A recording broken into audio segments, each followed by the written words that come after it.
My name is Greyson McDonald. And I'm Sarah Faye, and we are both mechanical engineering majors with architectural studies minors. We're also the Sierra Leone Clinic redevelopment team here at E-Town College. Now, before we get too into the project, I'd like to start off by giving a little background on Sierra Leone. Sierra Leone is this tiny little country off the western coast of Africa. It's roughly half the size of Pennsylvania. It has a population of about 6 million people and is mostly English speaking. Now, in 1991, a rebel group known as the Revolutionary United Front, or the RUF, started a war in Sierra Leone against the Sierra Leonean army. The war was known as the Sierra Leone Civil War. The war is widely regarded as one of the most brutal wars in modern-day Africa. It took a toll of about 70,000 people over the 12-year war. During it, there was mass civilian rapes, murders, and mutilations. In fact, if you Google Sierra Leone Civil War, you'll find dozens of pictures just like this where people had their limbs hacked off for supporting the government instead of the rebels. They also used tactics such as supporting child soldiers to support their conflict. Not only was there a toll on the human population, but there was also a toll on the infrastructure of Sierra Leone. Many of the health clinics throughout the country shut down because they couldn't pay their employees due to economic collapse. They were also ransacked and taken over by the rebels. In fact, you see up in the upper right-hand corner, one of the buildings that we looked at actually still had graffiti from the rebels since the war. So when this project initially came to us, we were in the green architecture class in the fall, and what they came to us with was a basic floor plan, and they told us that it was amputee villages, and they need to make, there were a lot of these going in, and at that time the Ebola crisis was going on, so we wanted to make sure we had ways to test for that before we went in the clinic. They would go in and infect everyone else, because this isn't where they would treat the Ebola patients. So these are the 6 initial designs that the group came up with, and after we started talking to Engineers Without Borders and the Healy Foundation, they really did like the idea of having these tents outside for like a waiting area. When we initially put these in, we used them as Ebola testing areas, but they decided that was a really important area to have because it is such a small space. So when we met with the Engineers Without Borders and everything, we took that initial design and we modified it to better fit the situation that they had. So we took what our basic design was, which our floor plan is basically this half over, and then we decided to tack on 2 living quarters in the back for both a security person and for a registered nurse staff to be there at all times in case of an emergency or for security reasons. In this design, there's no area for a bathroom, so we decided that that's definitely important for sanitation since it is a health clinic. So having one in the back. Water is really tricky down there. A lot of these clinics are actually still being run, but you have to go into town to get water from the well and then bring it back, which isn't very efficient. So after talking with Engineers Without Borders, they told us that they would be putting wells in on the site so that it would be closer, so that would also help with the sanitization. So basically off this, Engineers Without Borders told us that they would be in charge of the solar panels as well, so we didn't have to worry about that. Since they did want to have the waiting room tacked on, it's really hard to tell on this, but you can tell over there, a pavilion area in the back for them to wait. Since they are such a tight-knit community, they wanted a communal space as well that they could use if they're not just going to be there for the health clinic. We wanted to make sure that there was a secure storage area in there because the vaccines and everything are so expensive and valuable. So we made sure there was a nice secure area back there, and since we want to try and make sure that this is a net zero facility for the most part, they don't have a grid, so it's really important to have everything being powered from the solar panels.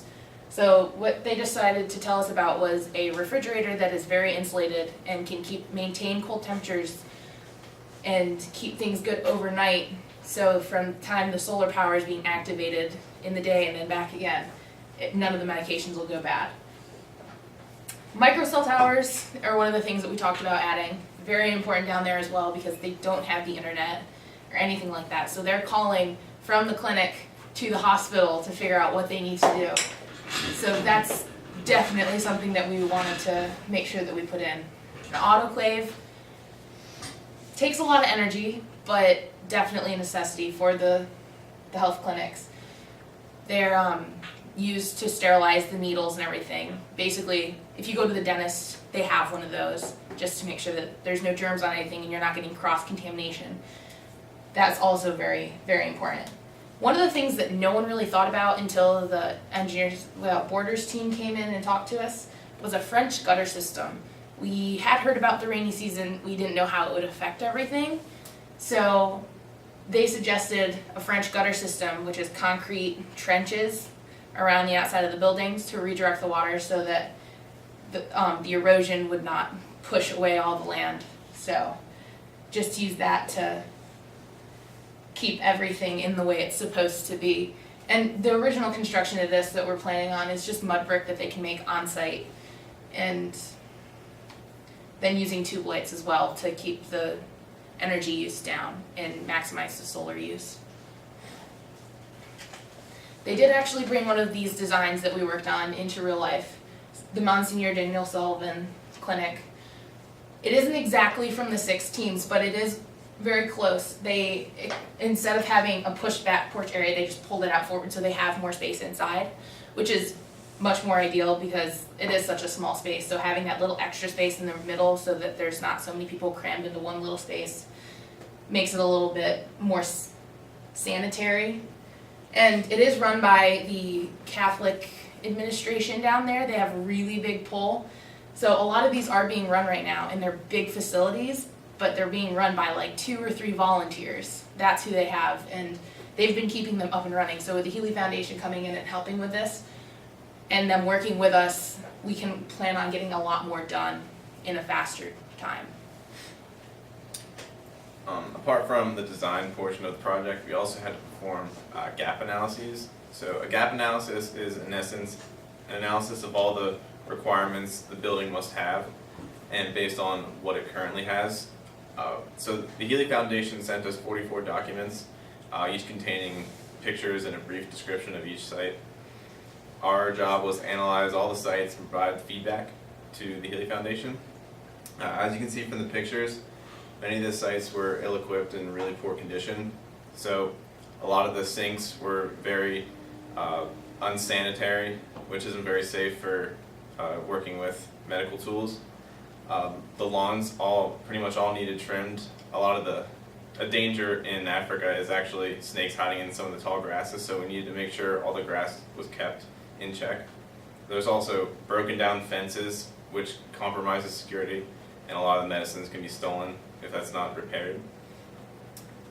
A lot of the storage devices on the sites was also very poor. Medicines and medical supplies would just be stacked in a single drawer without any lock on it. It's very dangerous if you get medicines mixed together and administer patients the wrong medicine. It's also not very safe for security. Other than that, a lot of the walls too, there were no walls in the clinics. They were simply partitioned by cloth, which is also a sanitary risk. For the future of the project, we're not exactly sure where it's going to take us, but it's been talked about that a lot of the jobs in the future will consist of